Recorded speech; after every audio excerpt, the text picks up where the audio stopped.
Tom Homan, everyone needs to understand, and I will have a forthcoming piece for Zateo about this. Tom Homan was acting ICE director back in Trump's first administration, actually during a time when the Homeland Security Investigations Unit within, which is a unit that exists within ICE, that specifically tries to go after cartels, cartel leaders, drug dealers, sex traffickers, and violent criminals, right? Who are undocumented. That is what they do.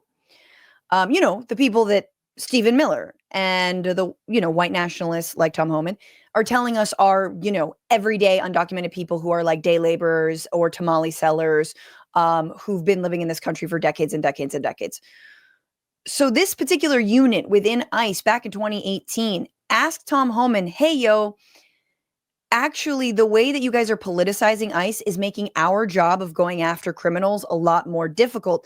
Can you break up our division out of ICE? Effectively, can you return to what immigration enforcement used to look like before 9/11 when everything was all politicized? Can you do that so that we can actually do our jobs? Instead, it's been, 8 years. And Biden didn't put the cat back in the bag. Instead, ICE and Homeland Security investigations have not focused on criminals. They've, in fact, quintupled things like raids on workplaces. They have gone after, again, as I say, low-hanging fruit, i.e. people who are not in danger to anybody for being undocumented. So it's amazing that we've forgotten how recently ICE was like, yo, we can't actually go after real criminals here. And Tom Homan and the other Nazis that are in this office are basically like, that's the point, buddy. We don't actually care about crime. We care about the undocumented landscaper. Here's Tom Homan being asked, I'm assuming by a far right outlet, because listen to the way this is couched, which is, right winger being like, hey, why don't we just lock up anyone who would dare try to protect their own residents in their cities, like, the mayors of sanctuary cities? So the president signed an executive order just this week threatening to defund sanctuary cities for their policies. Why not just arrest the leaders who are harboring and shielding illegal aliens, actually terrorists, from deportation? Wait to see what's coming.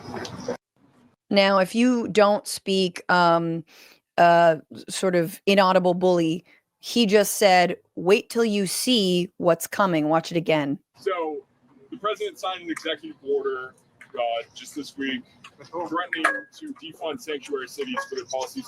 Why not just arrest the leaders who are harboring and shielding illegal aliens, actually terrorists, from deportation? Now, look at this smile. Look at this fucking smile. He loves this question. Why don't you just arrest people who work, who arrest mayors of sanctuary cities, people who are harboring terrorists, right? I mean, this is the amazing part about the continued fallout of the war on terror, was that when you don't define what terrorism is, when you actively undermine law-abiding Muslim Americans, trying to go about their daily lives, worship or whatever, when you allow this mission creep, this is what it's set up for. I mean, this is why I appreciate the Republicans who have done a 180 on Donald Trump. But you know what? You guys were all on board for Bush, okay?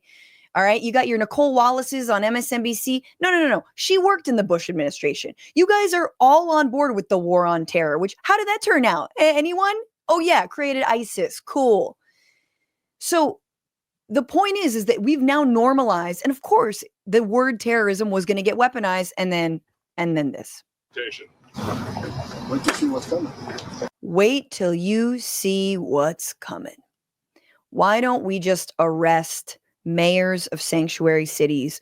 Wait till you see what's coming. So, fun little preview. And you know what? Like, we're in a moment right now where this week, Stephen Miller called JD Pritzker of Chicago governor. I mean, he's not mayor, right? But called JB Pritzker's call for action, because JB Pritzker said these people need to never know a day of peace. Let's actually take the streets. I was actually passing by a Tesla dealership the other day, and people are out. You guys know you're out and you're meeting people, and it's good. And we need to let these folks know they should never know a day of peace. Stephen Miller's like, no, that's a call to violence. That's, that should be investigated.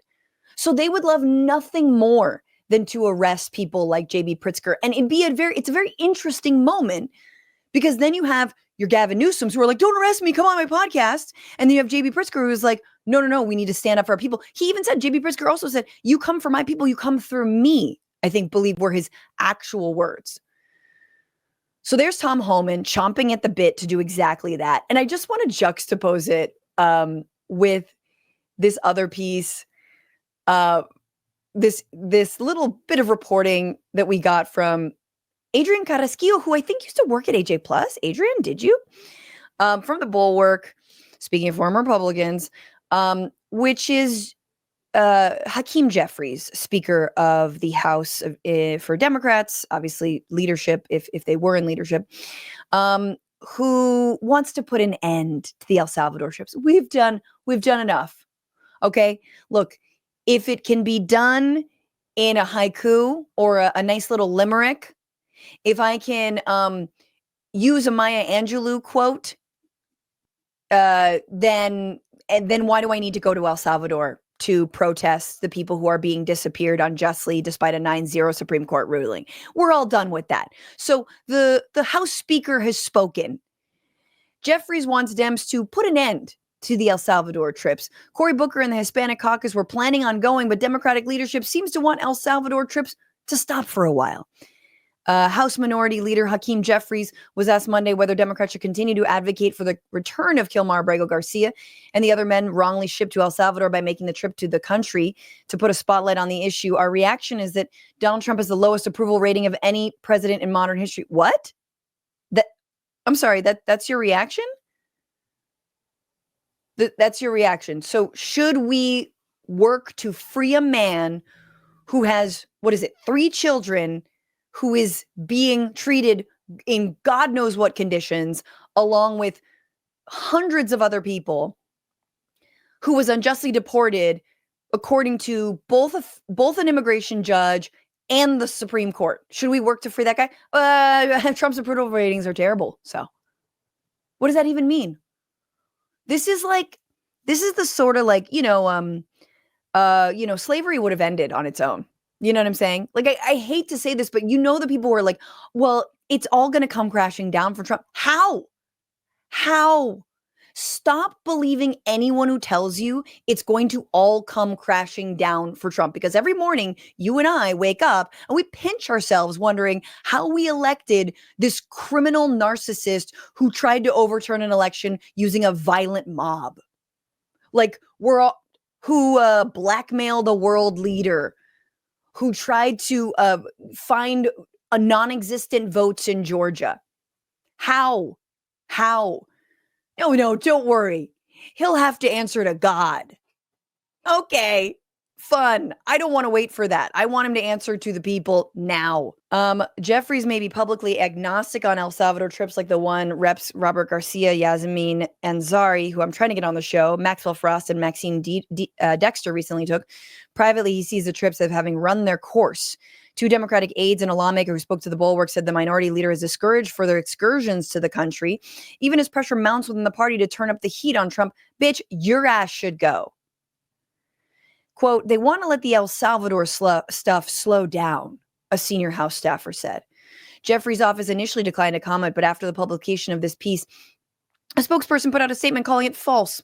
The spokesperson, Christy Stephenson, said the item was thinly sourced, leaving out that their office did not initially push back when contacted prior to publication. Well, because you realize it looks terrible.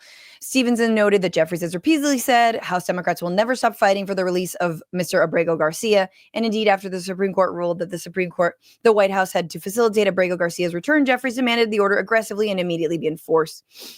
So now it's like, well, Did he say it? Did he not? He says he didn't, but according to aides, they're done with it. Maybe you just don't like that you're being outshone by like a guy nobody knew existed. Like that Chris Van Hollen of Maryland is like, everyone's saying that he could be like a presidential candidate over what he's done. Because it's amazing with just having a little bit of balls, not big balls, small balls.